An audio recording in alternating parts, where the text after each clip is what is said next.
안녕하세요. 오늘도 사연살롱을 찾아주셔서 감사합니다. 앞이 보이지 않고 끝이 없는 터널 같던 제 인생에 새로운 희망과 기쁨이 생겨 요즘은 뭐라고 형용해야 좋을지 잘 모르겠네요. 지금부터 이상하고도 묘한 저희 가족의 특별한 이야기를 들려드릴게요.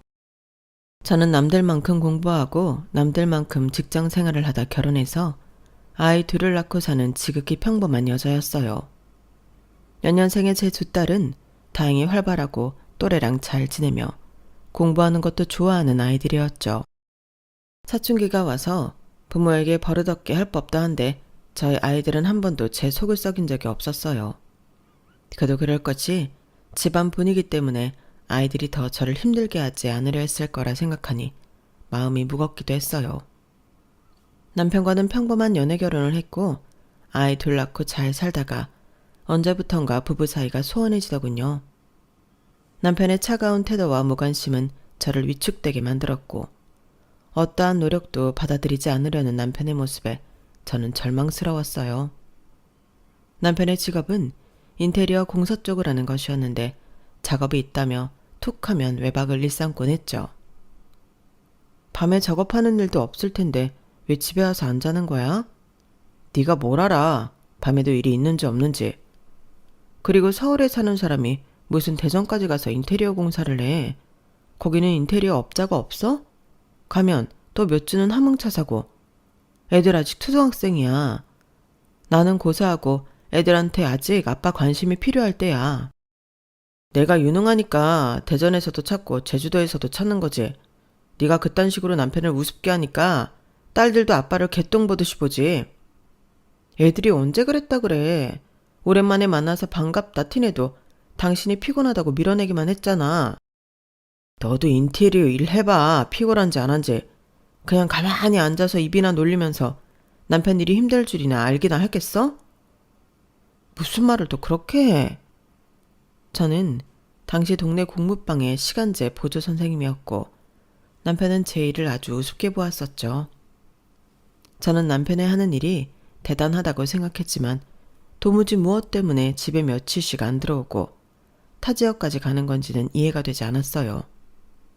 저희 부부 사이에 골이 깊어져 갈수록 알게 모르게 딸들에게 노출이 되었던 것 같아요. 남편이 제게 무심하고 냉담한 만큼 아이들이 제 속을 안 썩이고 잘해주려 애를 썼으니까요. 어른들의 문제를 아이들에게 지운 것 같아 너무 죄스럽고 가슴 아팠죠. 아무리 남편을 설득하려 해도 그는 전처럼 우리 가족의 자리로 돌아오려 하지 않았어요. 엄마, 나랑 주희는 괜찮아. 아빠 이번에 집에 돌아오면 내가 아빠 안마도 해주고 된장찌개도 끓여줄게.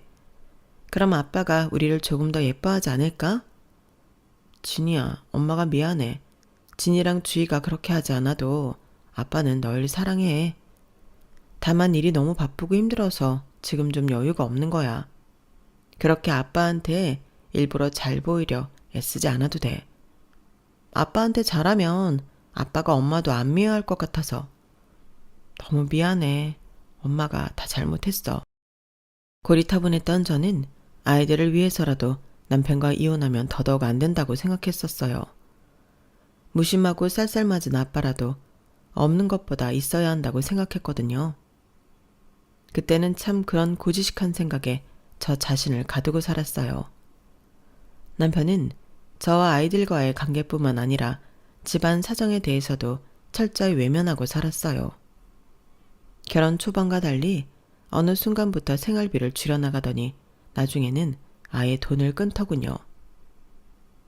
내가 돈을 버는 것도 아니고 이렇게 생활비를 아예 안 주면 어떡해. 내가 무슨 ATM 기계냐? 나도 일이 있다 없다 하니까 그런 거 아냐. 그렇게 돈 한 푼이 아쉬우면 너도 나가서 벌어. 일 많다고 집에도 안 들어오는 사람이 일이 없다는 게 말이 돼? 앞뒤가 안 맞잖아. 애들 물건 중고거래하는 것도 이제 지쳐. 어차피 애들 잠깐 쓰는 거 그 중고거래를 좀 했다고 생색은 더럽게 내네. 누가 보면 내가 아예 집에 한 푼도 안 갖다 준 줄 알겠네. 아, 억울해라. 당신이 여태껏 돈을 안 줬다는 게 아니라 지금 애들한테 돈 많이 들어갈 때인데 오히려 전혀 생활비를 안 주잖아. 그렇다고 내가 일을 하는 것도 아니고 모아놓은 돈 까먹으면서 생활하고 있어. 너 말 잘했다. 그렇게 어려우면 나만 보고 있을 게 아니라 네가 직접 나가서 돈 좀 벌어봐라. 애들 챙긴다면서 핑계 좀 대지 말고. 그 다툼이 있은 후부터 저는 공부방 선생님 자리를 구해서 일을 시작하게 되었던 거예요. 일을 하면서부터 상대적으로 제 아이들에게 전처럼 신경을 못 써주는데도 딸들은 오히려 저를 안심시켜주려 했었어요. 엄마, 오늘은 내가 주희랑 볶음밥 해먹을 거야. 밥 먹고 주희랑 숙제하고 책도 읽고 있을게. 우리 걱정하지 마. 철이 너무 빨리 들어버린 아이들 앞에서 저는 참 많이 울기도 했어요. 고마워, 진이야, 주희야. 공부방에서 일을 하면서 큰 돈은 아니지만 아이들과의 생활비 정도는 조금 충당할 수 있었어요. 여전히 남편에게 생활비를 못 받고 있어 모이는 돈 없이 빠듯하기는 했지만 사람이 마냥 죽으라는 법은 없더군요. 우연인지 뭔지 모르겠지만 제가 공부방에 선생님으로 다니고 나서부터 학생 수가 엄청 많이 늘어서 규모를 늘려야 할 정도였거든요. 간단한 보조 선생님 역할이었던 저는 원장 선생님의 신뢰를 얻어 꽤 묵직한 일까지 하게 되었어요.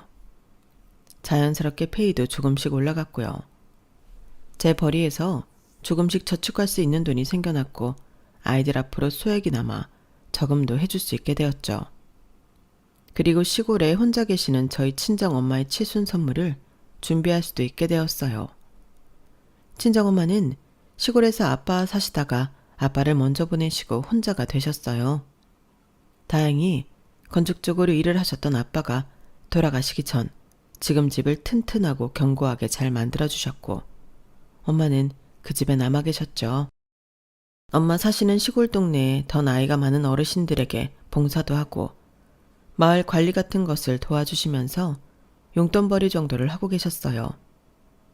한 번도 사치 같은 것은 해본 적도 없으시고 자신보다 남을 더 먼저 생각하는 이타적인 분이었어요. 혼자 시골에 계시는 엄마가 너무 걱정됐지만 저 역시 사는 형편이 좋았던 것은 아니었기에 모시고 올라갈 수도 없어 너무 죄송했죠. 거기 복잡한 서울 가서 뭐하니?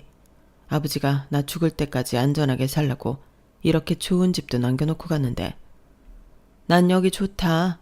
아버지 없는 자리 내가 직접 사람들 찾아가면서 대화도 나누고 밥도 먹고 힘든 거 있으면 서로 도와주면서 사니까 당체 외롭지 않아. 내 걱정은 안 해도 된단다. 너는 이서방이랑 진이 주희 잘 키워. 너희 잘 살면 엄마는 바라는 것 하나도 없어. 엄마에게 제대로 된 선물을 한번 하지 못했던 저는 여유가 조금씩 생기기 시작하면서 엄마의 칠순 선물을 위해 돈을 모았어요. 처음에는 10,000원, 20,000원으로 시작했었는데 조금 넉넉한 달에는 100,000원 단위로 적금을 부을 수도 있었죠. 평생 여권도 없이 해외여행 한번 가본 적 없는 엄마를 위해 효도 관광을 시켜드리기 위해 악착같이 모았어요. 원래 10년 안에 목표 금액을 모으려고 했던 건데 얼마나 지독하게 모았는지 4년 만에 500만 원을 넘기기 시작했으니까요. 엄마, 나 할 말 있어. 뭔데 주희야? 나 미술 좋아. 엄마도 알지. 우리 주희가 그림 그리는 거 엄청 좋아하고 또 잘하잖아. 엄마도 다 알고 있지? 그런데 왜? 우리 반 가희가 이번에 미술학원 다닌다 그래서 따라가 봤는데 엄청 좋아. 색깔도 엄청 많고 그릴 수 있는 것도 엄청 많아. 그래서 조금 부러웠어. 우리 주희가 미술학원 따라가 봤는데 좋아 보였구나. 우리 주희도 미술학원 다니고 싶어? 응, 너무너무 다니고 싶어.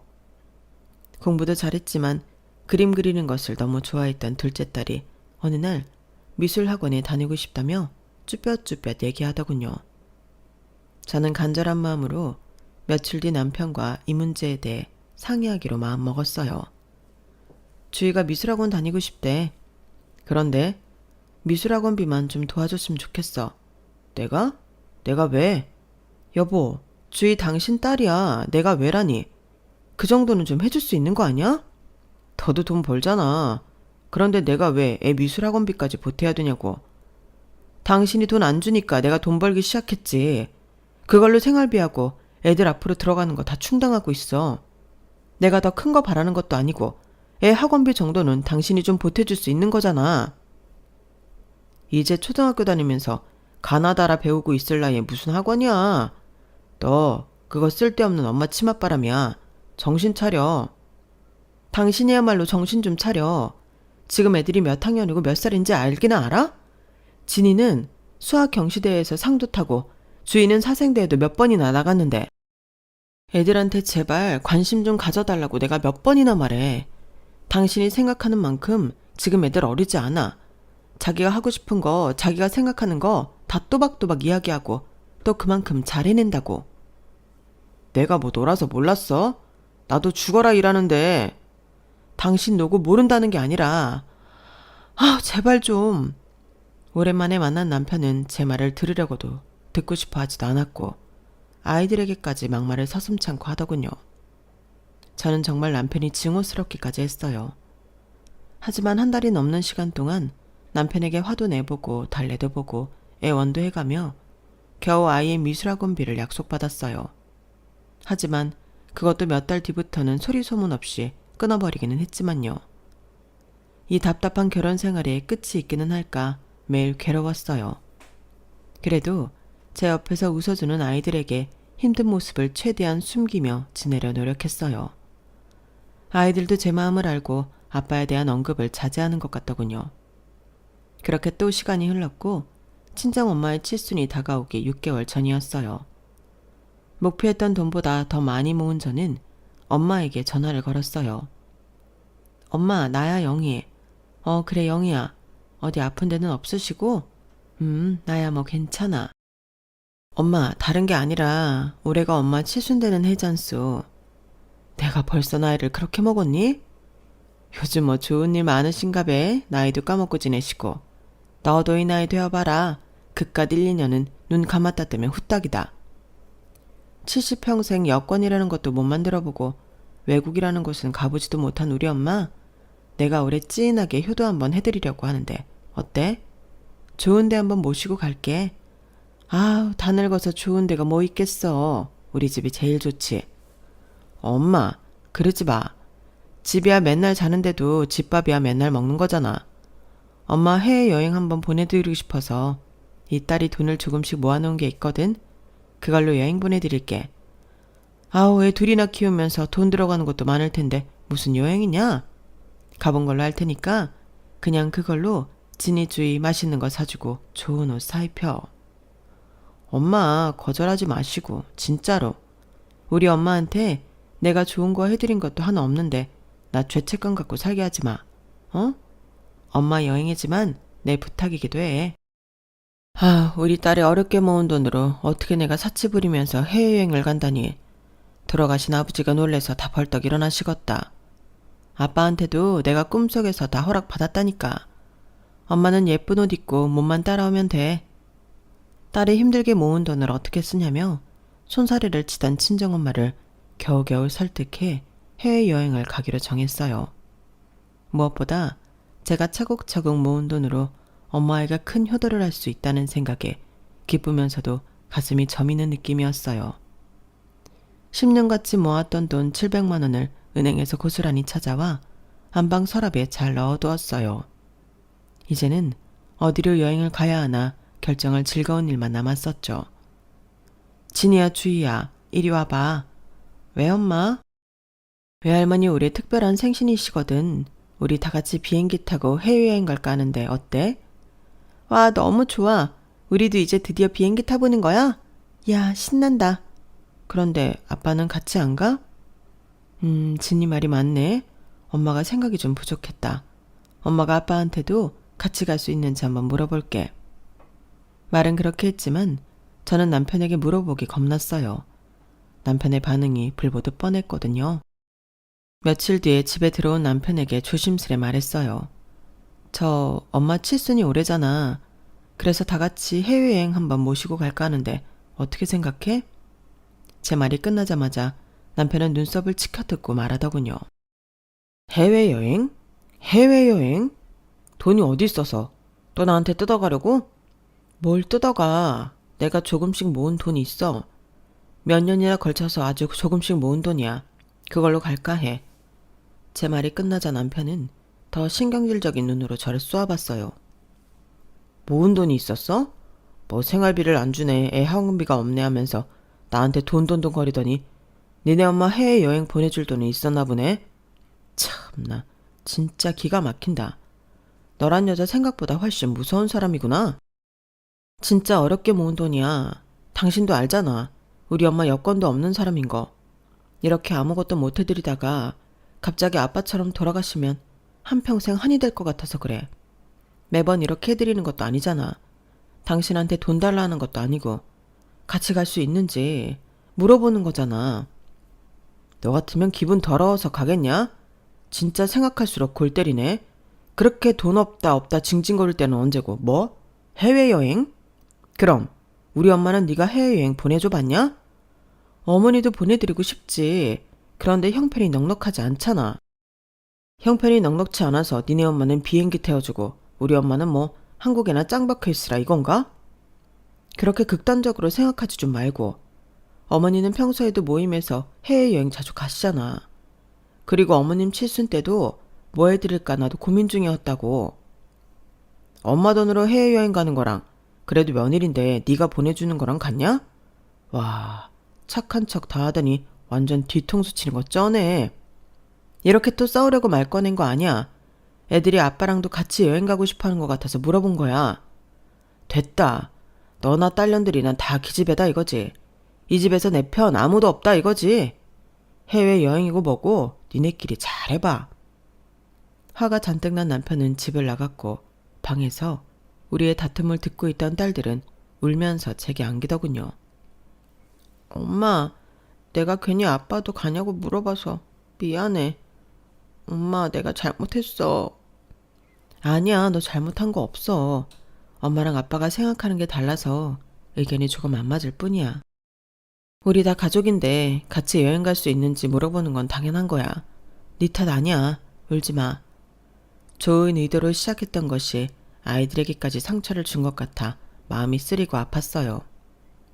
그 일이 있고 며칠 뒤 남편이 저를 갑자기 밖에 한 카페로 불러냈어요. 무슨 일이야? 집도 아니고 밖에서 만나자고 하고? 저를 보는 남편이 실실 웃는 모습이 이상해 보이긴 했지만 차분히 이야기를 나눠보기로 했죠. 자, 받아. 남편은 희죽거리며 제게 흰 봉투를 하나 건넸고 저는 조심스럽게 열어보았어요. 봉투 안에는 두툼한 돈 뭉치가 들어있더군요. 어? 이게 뭐야? 웬 돈? 네가 좋아하는 돈인데 왜? 저도 의심을 해? 너무 뜬금없으니까 그렇지. 이게 무슨 돈인데? 아무리 생각해도 해외여행은 너무 우습더라고. 너도 양심 있으면 그렇게 생각하지 않냐? 아직도 그 소리야? 50만 원 넣었어. 이걸로 칠순 맞으신 장모님이랑 제주도나 갔다 와. 뭐? 제주도? 너 제주도가 얼마나 좋은 줄 알아? 해외는 무슨 해외야. 시골 노인네 제주도도 감지덕지지. 저는 온몸이 부들부들 떨렸어요.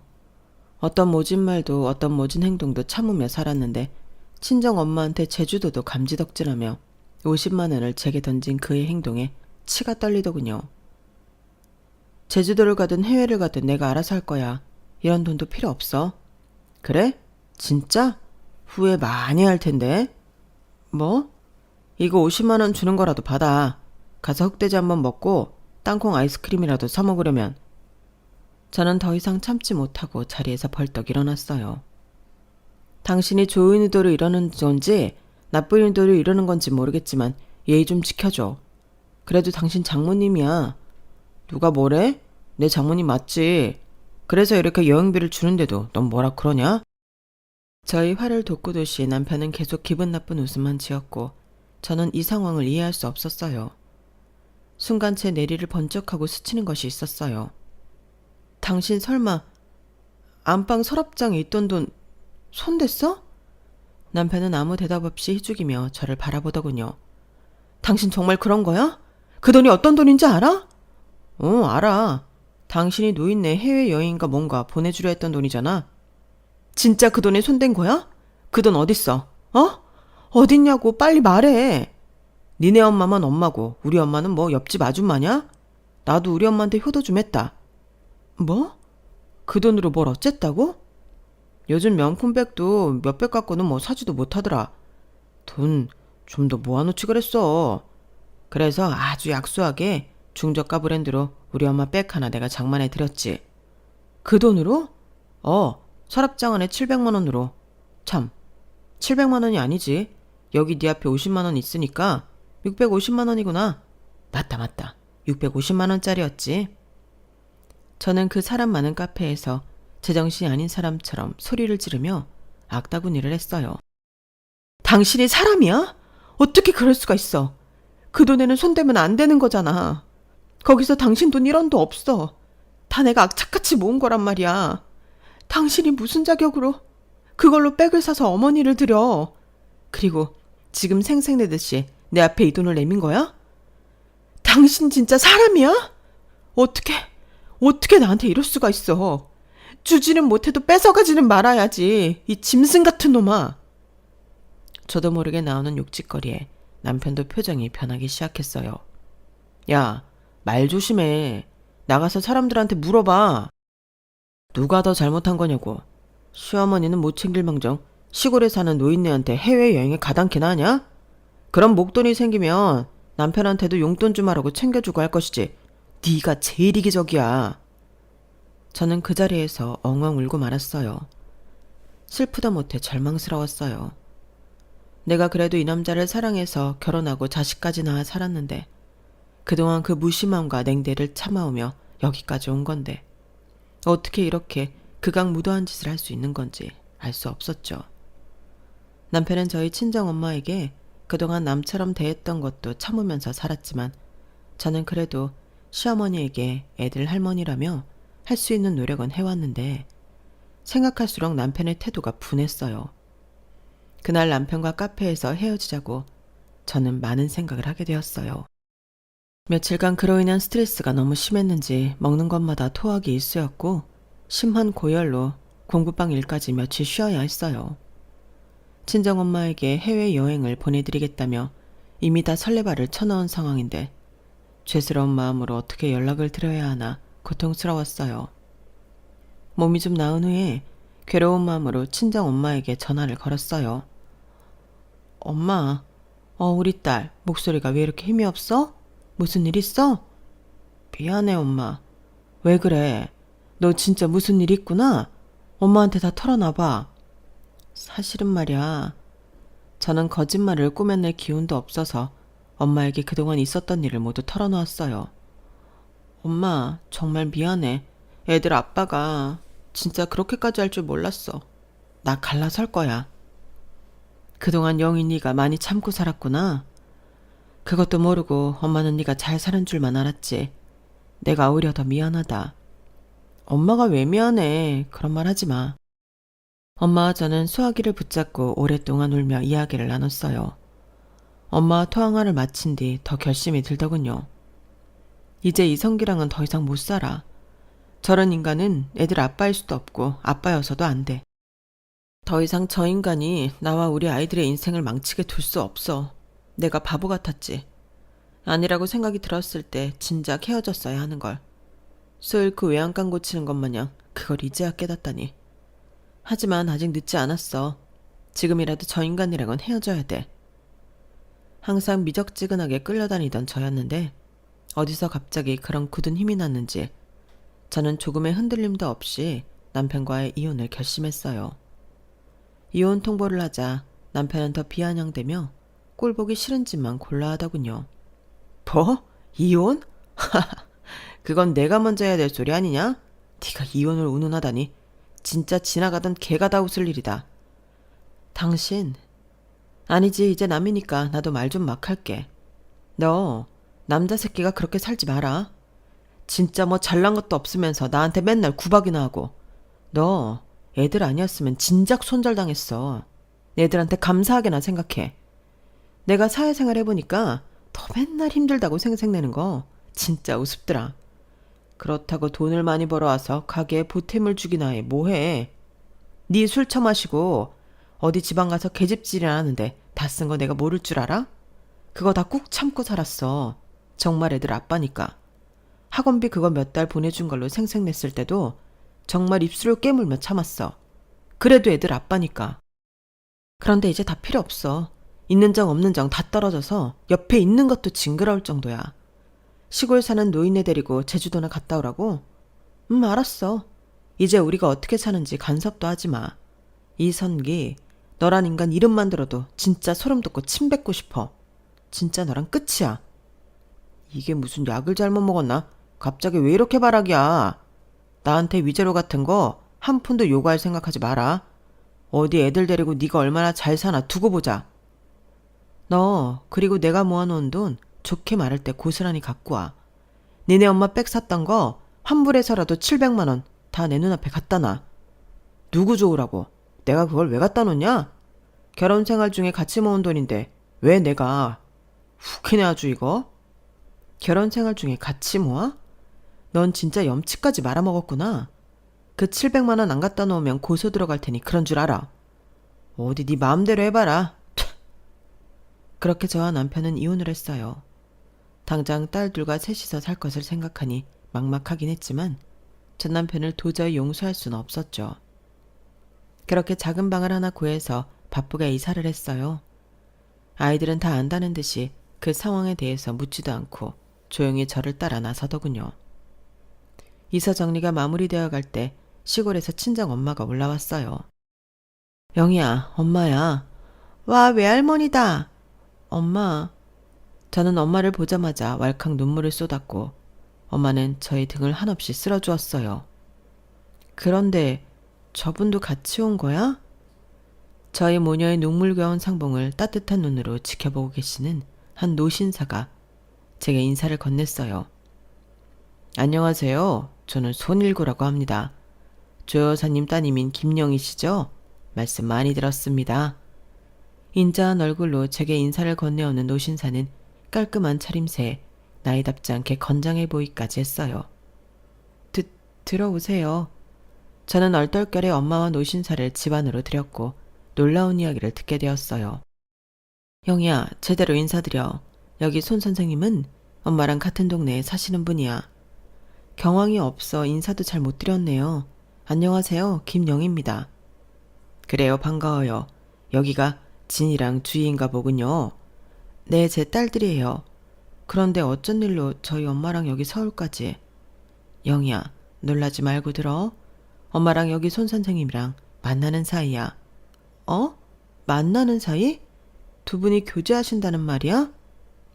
저는 너무 놀라 입을 다물지 못했고 아이들도 토끼 눈을 하고 있었어요. 네, 제가 여기 조 여사님이랑 만나고 있는 사람입니다. 조금 더 말을 하자면 세혼을 한 사이입니다. 네? 두 분이 결혼을 하셨다고요? 엄마 왜 말을 안 했어? 창피한 듯 얼굴을 붉히는 엄마의 모습에서 어딘가 모르게 소녀의 얼굴이 보였어요. 속이려고 했던 건 아니고 그냥 우리 동네에서 오며 가며 편하게 만나는 사이로 지냈는데 선생님이 조금 더 가까워졌으면 좋겠다고 하시더라고. 네, 영희씨. 어머님은 괜찮다고 하셨는데 제가 조 여사님을 계속 좋다고 쫓아다녀서 혼인신고하자고 했어요. 노신사 역시 수줍게 웃는 얼굴로 고백하며 엄마를 지그시 쳐다보았어요. 도대체 언제부터였던 거야? 엄마의 연애. 아니, 결혼에 대해 난 전혀 몰랐잖아. 손 선생님이랑 만난 지는 꽤 되었는데 최근에 너 이서방이랑 헤어지고 힘들어했잖니. 마침 그때쯤에 우리가 합치기로 한 건데 힘들어하는 네 앞에서 내가 손 선생님이랑 결혼했다고 말할 수가 없었어. 미안해. 그랬구나. 미안하긴 뭘 미안해. 내 결혼 생활 때문에 엄마까지 말 못하게 한 건데 오히려 내가 미안하지. 조 여사님이 따님 걱정을 얼마나 했는지 몰라요. 자신은 세혼을 하는데 자식은 이혼을 했다면서 죄스러워 하셨고요. 엄마 미워하지 말아요. 내가 조 여사 지켜주고 싶어서 결혼하자고 조른 거니까. 네, 오히려 저희 엄마를 그렇게까지 생각해 주시고 지켜주셔서 감사합니다. 제가 더 면목이 없습니다. 첫 만남에 이런 모습을 보이고. 아니에요. 이제 우리 세 가족이 되었는데 서로 얼굴 보고 좋은 이야기만 하면서 살아요.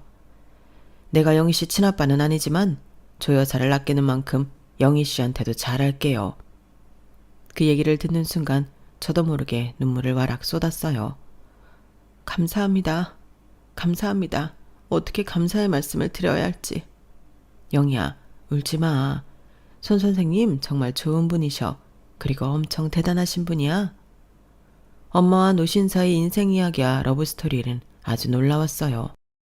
엄마는 아빠 그렇게 돌아가시고 계속 이것저것 하면서 정신없이 살았잖니. 큰 동네도 아니고 작은 마을에 어느 날 손 선생님이 이사를 오신 거야. 그렇게 서로 알게 되셨구나. 처음에는 마을 지인이었지. 아니에요. 난 처음부터 조 여사가 마음에 들었는걸. 노신사는 너스레까지 떨며 이야기를 이어갔어요. 저는 원래 아내 2자식 손주들까지 함께 미국에서 살았던 사람이었어요. 미국이요? 미국에서 어떻게 그 작은 시골 마을까지? 손 선생님은 미국에서 공부한 박사이신데 유명한 대학에서 교수까지 하셨었대. 2 자제분들도 다 잘 성장해서 미국에서 부족한 것 없이 잘 살고. 그렇게 평온하게 노년까지 잘 살다 가겠거니 했는데 아내가 갑자기 아프기 시작했어요. 아내는 자기가 오래 못 살 것을 알았는지 한국에 돌아가서 치료받고 머물기를 바라더군요. 저와 아이들 모두 말렸지만 아내의 마지막 소원 같아 저와 아내만 한국에 나오게 된 거죠. 치료는 수월하진 않았지만 아내는 그저 한국에 온 것만으로도 좋아하는 것 같았어요. 그 모습을 보니 저도 여기 오길 잘했구나 싶었고요. 하지만 아내는 병마를 이기지 못하고 결국 하늘나라로 먼저 떠나버렸죠. 미국의 아이들은 저보고 다시 미국에 돌아오라고 했지만 저도 왠지 그냥 이제는 한국에서 남은 생을 지내고 싶더군요. 그렇게 여기저기 알아보다 지금 조 여사가 있는 마을까지 연이 닿아서 자연을 벗삼아 살게 되었던 거고요. 살다 보니 인연이라는 게 참 신기하더군요. 미국과 한국 그리고 그 작은 시골 마을에서 조 여사랑 만나다니. 영희 씨 눈에는 제가 좀 사기꾼 같아 보이겠지만 지금 말한 건 다 전부 사실입니다. 아니에요. 선생님 말씀 의심하지 않습니다. 사실 손 선생님 자녀분들이랑 손주들도 한국에 한번 왔다 가셔서 만났었어. 진짜? 미국에서 여기까지 오셨던 거야? 먼 걸음 했었지. 자녀분들이 얼마나 훌륭하게 잘 컸는지 몰라. 미국에서도 다 내놓으라는 직업들을 갖고 있대. 그렇게 먼 미국에서도 엄마를 보러 오셨었는데 정작 같은 한국 땅에 있던 딸은 힘들었다고 징징댔었네. 미안해 엄마. 그런 말 하지 마. 오히려 너한테 미안해서 엄마가 더 말 못했던 거야. 엄마가 더 미안하지. 영희씨, 저 여사한테 이번에 참 힘든 일 많았다고 들었어요. 무슨 일이든 도움이 필요하면 언제든 얘기해요. 노신사는 양복 자켓 안에서 두툼한 봉투를 꺼내며 제게 내밀었어요. 이게 뭔가요? 첫 만남부터 이런 거 주는 게 좀 이상하다고 생각할 수 있겠지만 이혼하고 당장 2 아이들이랑 힘들 테니 넣어둬요. 일한다고 들었지만 지금은 이게 그래도 어느 정도 도움이 될 거예요. 네? 돈을 제가 어떻게 받아요? 영희야, 나도 손 선생님한테 그러지 마시라고 엄청 말씀드렸는데 막무가내셔. 자꾸 가족끼리 일하는 거 아니라고 하시고. 부디 제 마음 오해 말고 받아요. 저 여자랑 저를 허락해줘서 고마운 마음도 보탠 거니까요. 아무리 그래도 처음 이렇게 뵙는 것도 놀라운데 돈까지 주시다니 전 못 받아요. 그 어머니 칠순 때 보내드리려고 했던 해외여행 일도 들었어요. 전 남편한테 소장도 넣었다면서요? 네. 그 얘기 듣고 제가 더 마음이 아팠어요. 영희 씨가 힘들게 모은 그 돈이 그렇게 되었으니 얼마나 속상할까. 나라도 빨리 나서서 걱정을 덜어줘야겠다 싶었어요. 말씀만이라도 감사합니다. 우리 아들, 딸이 한국에 왔을 때 조 여사를 그렇게 좋아하고 따랐어요. 한국에 혼자 남은 이 노인네 곁에 이렇게 고운 여성분이 같이 살아준다고 하니 안 고마울 리가요. 아우, 손 선생님은 말씀도 참. 그래서 하는 말인데 지금 당장 가자는 것은 아니고요. 아들이랑 딸이 지금 뉴욕에 자리 잡고 잘 살고 있어요. 영희 씨만 괜찮으면 언제든 여기 진이랑 주희 다 데리고 미국 한번 놀러 오라고 초대를 했거든요. 영희 씨 생각은 어때요? 저희를요? 아우, 저희야 너무 감사하지만 죄송해서. 뭐가 그렇게 죄송해요? 우리 이제 가족이라니까요. 미국에 있는 제 자식들도 이제 영희 씨랑 가족이에요. 어려워 말고 한번 같이 미국에 가서 만나보자고요. 저는 이게 다 무슨 일인가 싶었어요. 이혼과 이사로 한풀 껴껴있던 제 앞에 엄마가 새신랑을 데리고 나타났으니 말이에요. 게다가 살면서 만나보지도 못한 엘리트 집안의 노신사에 미국 구경까지 시켜준다고 하시니 꿈을 꾸는 것 같았죠. 엄마도 그동안 시골에만 박혀서 못 모르고 살았잖니. 그래서 영희 네가 날 더 안쓰럽게 생각하기도 했고, 결국 이번 해외여행 사건만 해도 네가 얼마나 가슴 아팠을까 생각하면 엄마 마음은 무너져 내려. 그래서 일부러 더 손 선생님이랑 여기 온 거야. 엄마는 이제 정말 하나도 힘들지 않아. 네가 이제 진짜 엄마 걱정 안 해도 돼. 아무것도 모르는 시골 노인네가 미국물 먹은 노인네 만나서 요즘 못 해보고 산 거 아니라 신나. 그러니까 영희야, 이제 엄마 걱정 그만하고 너 하고 싶은 대로 너 누리고 살아. 알았지? 저는 엄마 품에서 한참을 엉엉 울었어요. 엄마의 곁에 새로운 사람이 생겼다는 안도와 함께 그동안 알게 모르게 속썩이며 살았던 제 인생이 오버랩되더군요. 다 울고 난 저는 엄마와 손 선생님 앞에서 개면쩍어 괜히 투정을 부렸어요. 우리 엄마 진짜 시골 촌동네에서 아무것도 모르고 사는 노인네인 줄 알았더니 세상에 어떻게 이런 대단한 선생님을 꼬셨대? 이혼한 딸보다 100배 1000배 낫네. 우리 조 여사가 좀 예뻐야 말이지. 그 후로 저와 아이들은 손 선생님 자녀분들의 초대로 정말 미국에 가게 되었고 부족한 것 없이 잘 지내다 돌아왔어요. 자녀분들이 사회적으로도 성공했지만 인성이 얼마나 좋은지 있는 내내 정말 가족 같은 편안함을 느꼈어요. 심지어 손 선생님의 따님은 저와 비슷한 연배였는데 제 손을 꼭 잡고 말하더군요. 이렇게 아빠와 조 여사님의 새로운 출발을 허락해줘서 너무 고마워요, 언니. 저야말로 너무 고맙죠. 이렇게 좋은 대접도 해주시고. 언니, 우리 이제 가족이잖아요. 서로 편하게 지내요. 그리고 제가 옆에서 지켜보니까 진이 공부에 정말 소질이 있는 것 같아요. 주희는 창작력이 있는 것 같고요. 언니랑 애들만 괜찮으면 나중에 미국으로 공부하러 와도 돼요. 네? 한국도 좋지만 더 넓은 세상에서 배워봐도 나쁠 것 없잖아요. 진이랑 주희가 미국에 오고 싶다고 하면 공부랑 생활 걱정은 전혀 하지 말아요. 제가 다 알아서 책임질게요. 우리 조 씨랑 혜일리도 진이 주희랑 너무 잘 지내고 하잖아요. 손 선생님의 따님인 미영 씨는 두 딸의 교육에 대해서까지 의논을 해주었어요. 언니도 미국에 오고 싶으면 언제든지 놀러와요. 미국은 넓어서 가볼 데가 정말 많거든요. 미국의 한 평화로운 전원주택의 뒷마당에서는 아이들의 웃음소리가 끊이지 않고 그 모습을 보며 저희 어른들은 차를 마시고 있는 그 상황이 믿어지지 않았어요. 마치 영화 속에서나 보던 장면에 제가 들어와 있는 것 같았죠. 너무 따뜻하고 포근해 눈물이 날 정도였어요.